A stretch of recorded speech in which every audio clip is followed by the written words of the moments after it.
Welcome everyone present here. We'll start the talk. Is there anything that transcends the boundaries of imagination across multiple aspects like cinema does? Cinema, since the rise of the medium, has been at the core of entertainment for the Indian audiences. Various artists have given their best and contributed, redefined this medium of art through a lot of years. Today we have with us Appu Prabhakar, Mr. Appu Prabhakar, an esteemed cinematographer and alumnus of NITC, who is a prominent figure in the film industry with work spanning across Malayalam, Nepali, Bengali and Telugu cinema.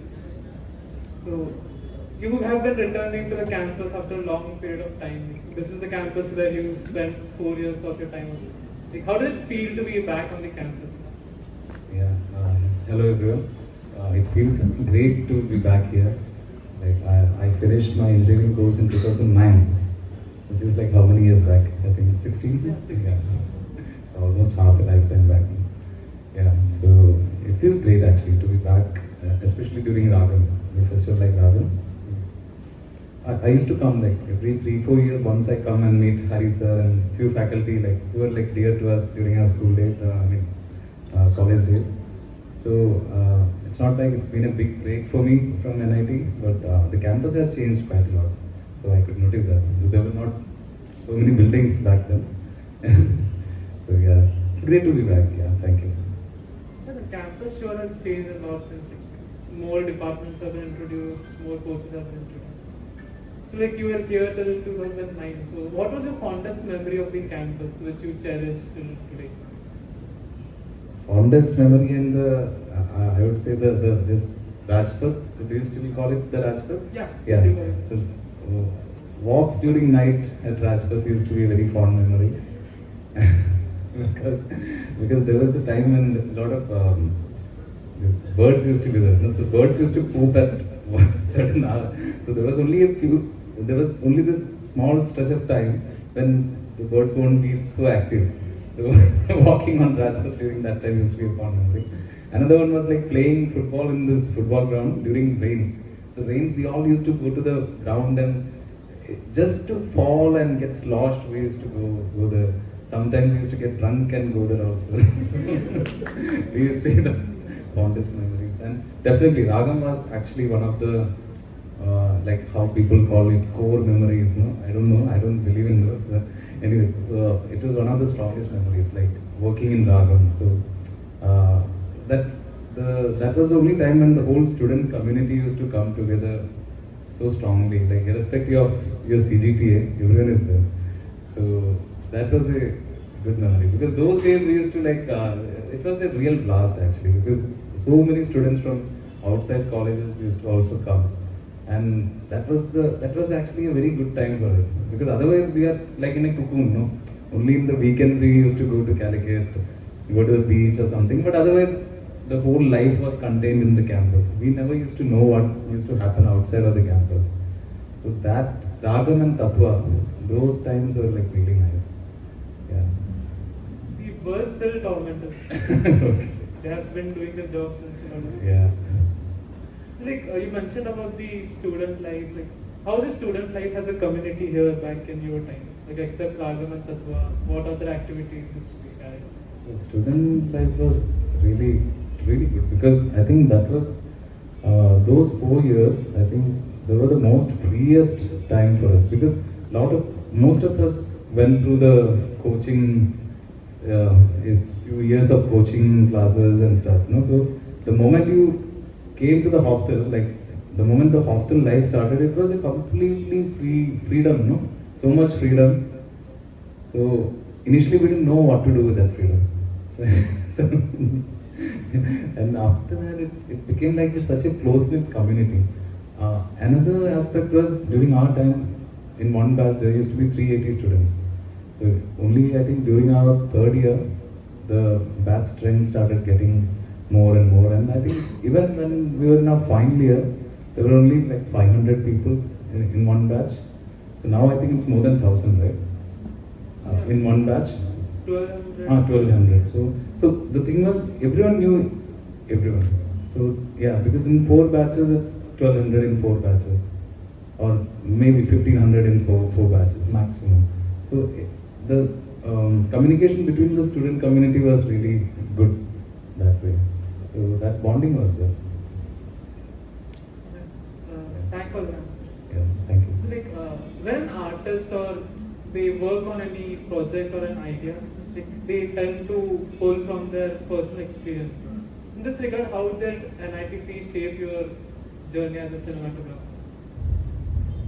I think more than a cinematographer, studying engineering has helped me in a basic analysis. I think in the way I think and the way I approach certain problems. I mean, filmmaking is all about problem solving. If you look at it because once you learn the basic techniques of it, then it's completely problem solving. So how do you look at a problem and how do you find solutions to it? So that certain analytical and rational approaches that I still use, I think it originated during my college days. I think in that way, I still have a slight engineering bent of mine while working. Yeah. It was really a new way to look at filmmaking, as a problem solving. No, it actually is. Once you get into it, then you'll understand. Most of the crafts, it's always, whenever you're creating something, it's only in the initial days that you are so obsessed with the intricacies of the technique of it, or after a point, it's only about the aesthetic part or the creative part of it. So it's always a problem it's always a problem that you have to solve. It becomes like that. You really gave us a new perspective to look at them. So, for an engineering student, cinema or arts is a bit of an unconventional path for career according to the society. How did you decide that it's hard to go for cinema? Actually, my journey to film was by chance, I would say, because it was during one of the during my last year RAGAM', actually, that I stumbled upon photography. We can say that because during RAGAM', this still photography competition, I hope it's still there. Yeah. So during our final year RAGAM', I was staying in D hostel. So I was going to the hostel room. So on the way, I heard the announcement of the still photography competition, and one of my batchmates had won. And I just saw the guy coming out from the hostel. So I told him yeah, you won the first prize in photography, and I saw him running excitedly. Then at night, I was checking out. At that time, Orkut was still there. Orkut was the social media. So Facebook was just coming up. So most of us were still in Orkut, and in that Orkut, he posted the photograph which won the award. And below that, a lot of students were who knew photography, were posting the comments how did you get this shot, what shutter speed you used, what aperture you used, and all that. So that got me very intrigued. Okay, what is this aperture? What is this shutter speed? Then I googled all these things and found out what it was. So then something some kind of a spark happened, and I got a little interested in photography. Then I started clicking pictures. So my dad had given me a small point and shoot camera to take photos from the final year, for memory's sake. So I took a photo and I found it very interesting. So then I started analyzing why this is so interesting, and that is actually my initiation into photography. And then that thing grew. It became a hobby. It became an obsession of sorts. When I was after engineering, I worked for 2 years in Telcon, which is a Tata Hitachi joint venture company, initially in Jamshedpur and then Dharwad. So when I was working in Dharwad, I got so fed up with the job. I knew that there is no future for me in that, because after 10 years also I was going to do the same job. Only my pay scale was going to change. So that actually put me in a fix, because I was no longer interested in doing that job, and I was really obsessed about photography. And that's when the thought came into my mind: how can I find a profession out of this obsession? And that actually took me to film school, because I was a part of AV club, and we used to screen films during that time.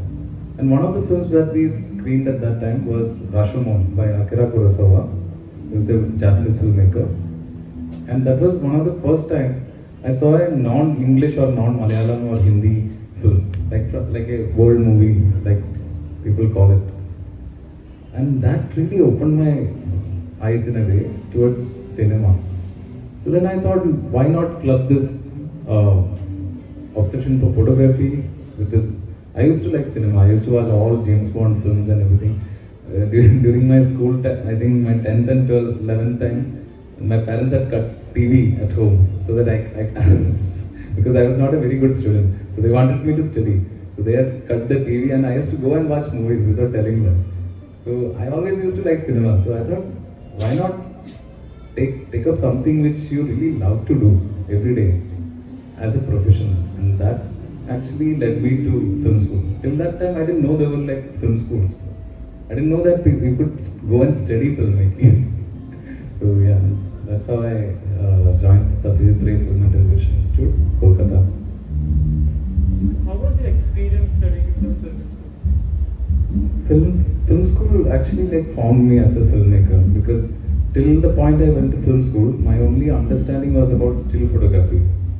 So still photography and photography in cinema are two different things in terms of form, in terms of the practice, everything. So film school really helped me to learn, understand, get a basic understanding about cinema.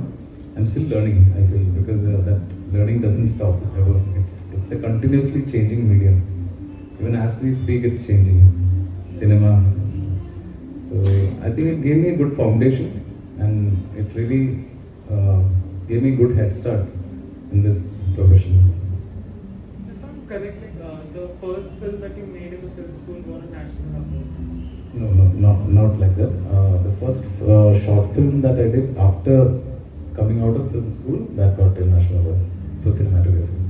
I'm sorry for getting. No problem. So how did that about shape your career? What impact did it have? That really helped me. Like a lot of people noticed me.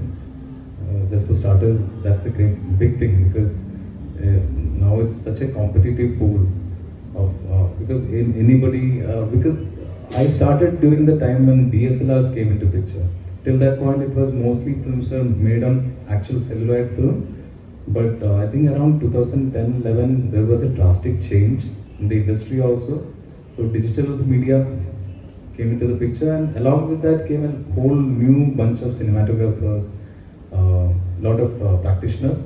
So it was a very, I think even now it's a very competitive field, because earlier you needed a certain amount of experience for someone to trust and give you a film to be shot on film. But now with digital, you can do short films and make a show reel, and then the chances of you getting more opportunities are more. So in that sense, getting that national award really helped me to get noticed, and that really led to my first Bengali feature film.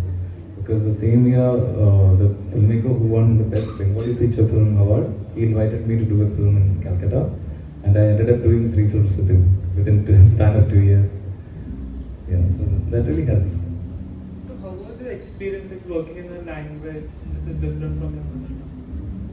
It was not very difficult, because I could understand Bengali. I had already studied in Calcutta for 3 years, and if you know Hindi, then you can understand what's going on. And cinema has its own language, I believe. So irrespective of the language is only regarding the dialogues, no? So they used to give me a translated script, but in terms of the filmmaking language, I feel if you do in any language, it's still the same. It's a language of shots, how you use shots. That's it. So speaking personally, I like the aspect of cinema where genres interchange into each other. They challenge the existing mechanisms or existing genres. Regarding that, what aspect of cinema do you like the most? Which aspect of cinema attracts you most to cinematography? Initially, it was I used to do a lot of documentaries. So I really like the documentary, the realism or the energy of shooting a documentary, because you are constantly in touch with reality, and you have to be very present actually when shooting a documentary, and you have to react to the situation. So there is no chance of a retake in documentary. So your senses have to be so sharp, and you really have to observe well about human behavior, about change of climate, everything. Like you should have a sense of what is going to happen next. So you have to be on the lookout. So you have to be very alert while shooting documentaries. So that has actually informed. That has actually helped me in my fiction shoots also. In terms of genres, I enjoy shooting most of the genres. Only thing that I have not explored till now is I think horror and I think hardcore action. But hardcore action I'm doing in my next film, so hopefully that will be a new experience. So would you like to give us any hint about the next film? Next one is a vampire action film in Malayalam. Everyone is excited about it.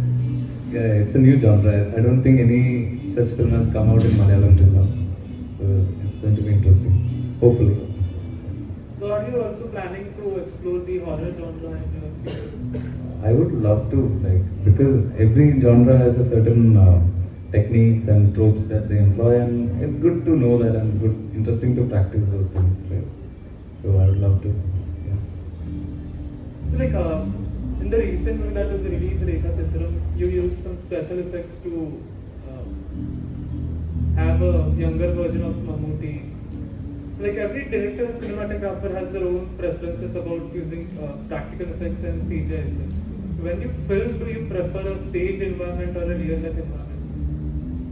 If you're shooting fiction, everything is staged. There is nothing like real. Real is what you show as real, that's it. Because the moment you keep a camera, everything's acting. And if I keep a camera in front of you, you'll also start acting. No? You'll be very aware of it. So, and in order to make it look real, that needs a certain kind of skill from the actor's part, also from the way technicians' part. So, in this film, we had to use AI because we had to recreate that older Mammootty in a way, and it was mostly done by the CGI team. So from my side, only thing was they wanted it to be lit in a certain way. Only then they could reproduce the face properly, because there was a stand-in model. There was another actor who was replicating Mammootty's body language and everything, and using a iterative AI model software. I think from what I heard, there were two softwares used. Because I was not part of that software thing. Because as a cinematographer, you usually don't get into those intricacies of how they achieve it. But we used a lot of Mammootty's images from that time, from his different films, from his personal collection also from the behind-the-scenes photographs of that film called Kadodu Kadoda. So using a database of images, his face was recreated, and it was then placed over this face of this actor. So it was a blend of AI and CGI work. Continuing that question, like AI is getting used more and more in the cinema industry nowadays. Do you think it is for the betterment of the cinema industry, or would it make it a negative impact? I think it all depends on how you want to use it. Like, if you use something well, it can better something. If it's abused, then definitely the opposite happens, right? So I think recently there was a row, right? Because one film called The Brutalist won a BAFTA award this year, and they were saying that they used some voice AI model to perfect the Hungarian accent of the actors. Because these actors were, I think, British actors, and they couldn't get the Hungarian pronunciations right. So they used an AI model to replicate their voice with a Hungarian accent. So, and now I think Academy of Motion Pictures is also, there's a huge debate going on, like how much of AI to use, and should the films be considered for certain awards because AI was used. But I think it's not a serious thing, because it should be used as a creative tool. I think that's my belief. And like, no matter how much AI develops, it cannot get the actual emotions that a human gets. Yeah, I mean, what AI essentially does is it collects data, and I mean, it creates a database, right? Basically, from a database, it finds out a path for you to follow. It's like an iteration. Like even your brain also, I think, does that in a certain way. But I don't know how creative AI can be. AI, it's like picking up from a lot, no? So I still think there should be a human mind or a creative mind behind that to create something original or long lasting in that way. This is a personal question. Like everyone in their life has someone who like supports them with their life decisions. So, who played that role in your life when you chose cinema to go? Obviously, my parents did initially, because without their support, it was very difficult for me to take this decision. Even though initially I had gone on my own, I had saved up some money, and for the first 2 years of film school, I think I supported myself. But then there is always an uncertainty, right? Because you never know how it will pan out. Like there is always a huge risk because you never know where your next work is coming. Because freelance life is very unpredictable. So initially, parents were very supportive, and then my then girlfriend and now partner, she was very supportive, still is. Yeah, I should thank these two people, and a lot of other mentors also, like from film school, a lot of good friends, good filmmaker friends. Without their support, it's very difficult as a creative person, and even as a freelancer, it's very difficult because there is no assurance of work as such. So it's very difficult to maintain a mental balance in that sense, right? You mentioned the risk factor associated with the cinema industry. There's a notion in Indian society that most people don't consider cinema as not a stable career path. So what are your insights on this? Like, is it actually true, or it's like starting a business also. Like a business in its initial days, there is no assurance, right, that it will be a success or not. But the bigger risk you take, the bigger the reward. It's always like that in life, in business, everywhere. So you should be, I think, if you are ready to take the risk, then I hope the reward will also be as big or as great. But there is also a chance of failing. So you should be open to that also. You should be strong enough to take that also in your stride, because it's not going to be success all along. There will be times when you really feel hopeless. There might be times when there is no hope. Whatever you do is failing. But still, it's like any startup, I think. So you should have the perseverance. so you have worked on several projects? Like, is there any project which is like the closest to your heart, which you are very closely attached to? I think projects in which there is less money and you put a lot more effort, and which is done by people who are really passionate about what they are making, those are very close projects. So I have a few such films, in my filmography. Would you like to talk about it, your experience while filming them? I mean, every experience is very specific in that sense. I can only talk about it if you really watch that film, because otherwise there will be no context to what I'm going to say. But the gist of it is, when resources are less, you tend to be more creative, and when there is a very close bunch of people who are like striving for something, irrespective of any other monetary or financial gain, then it becomes like a great fight, and which you really want to win, and you will give everything for it. So that makes the whole bonding very special also, and becomes very memorable. You mentioned about the creative block. Like every person gets them when they are working on a project. So when you get a creative block, like how do you overcome it? What do you resort to? Since I'm not a writer, I haven't had that kind of creative blocks.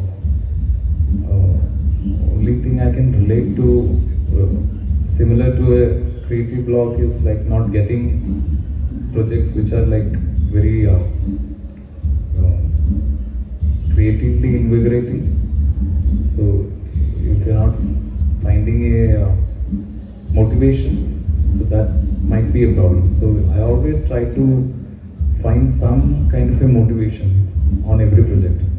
Like you always find a certain aspect of the project which attracts you, even if as a whole the film might not be interesting to you personally, but there will be a certain aspect, maybe shooting a certain scene or using a certain lens or working with a certain actor or a certain crew. So you're grounded and motivated that way to keep on shooting that.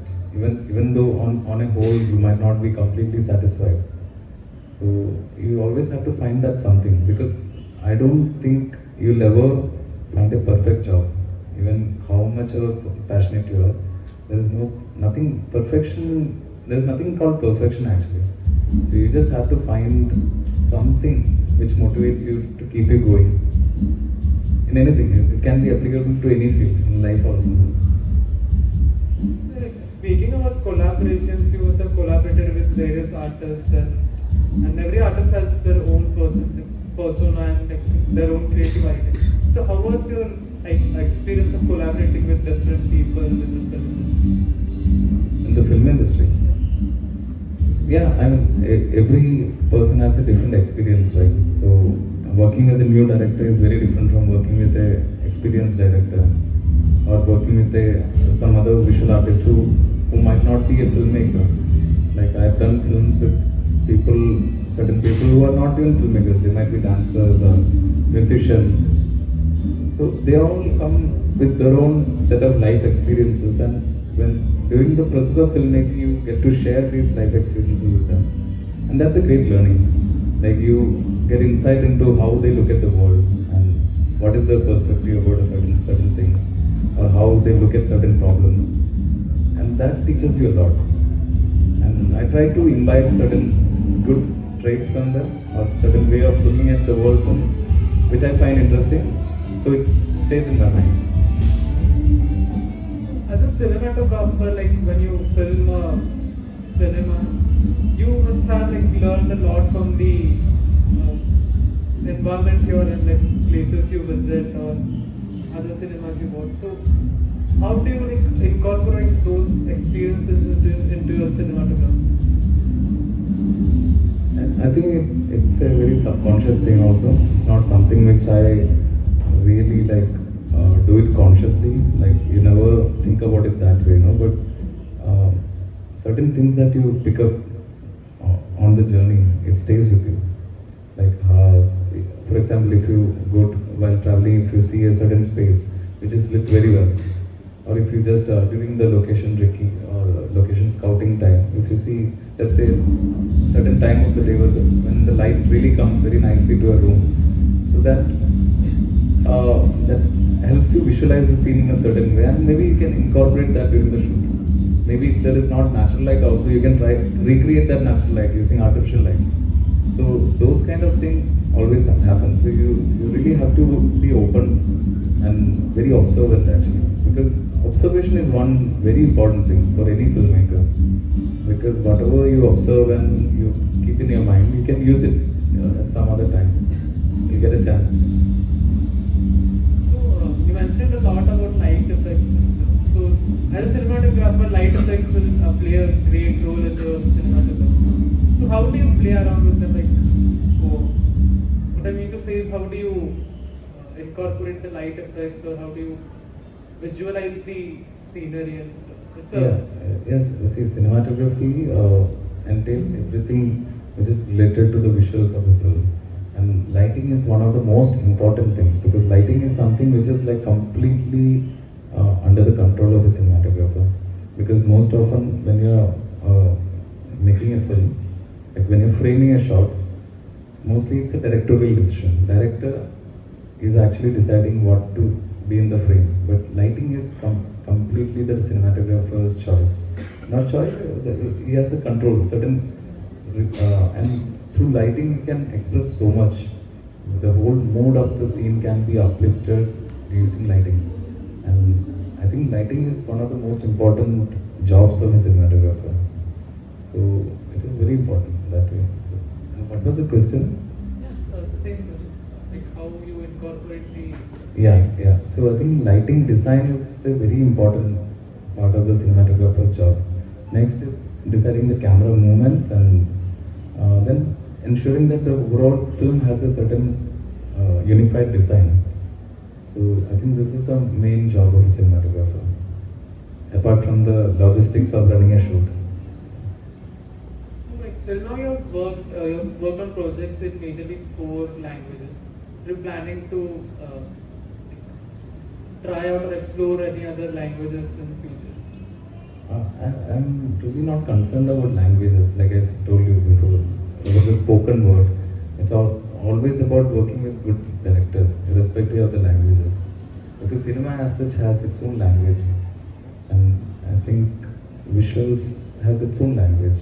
And like if you watch a movie in any other language also, even if you don't know the language, if it's a very visual movie, you will understand it, right? So I think my always the first preference is to work with good directors with whom I can connect and where I can also contribute as a co-author of the film. So that has been my approach, and I'm not really concerned about languages actually. There will be many in the audience, like including me as well, who wish to explore cinema or cinematography in the future. Do you have any piece of advice for them? Yeah, I mean, there are various ways to get into it. One way is to go through a film school path, which is also a conventional way of going, I think, for most of the people. Another is to start assisting someone and like maybe assist a experienced camera person for a couple of years. And in between you shoot your own projects, short films. Start with short films, then graduate to bigger films. And I think the most important thing is to build a community around you, because filmmaking cannot be an individual pursuit. It always has to be a team pursuit. So you have to build your own network of friends and people you can collaborate. Now, I wouldn't call it friends, collaborators basically. So you have to find like-minded people, start working that way, and slowly you all will grow up. I mean, there is no other way, no? With every project you will learn something, and with greater experience, more things will become clear to you. So I think that is another way. But in film school, the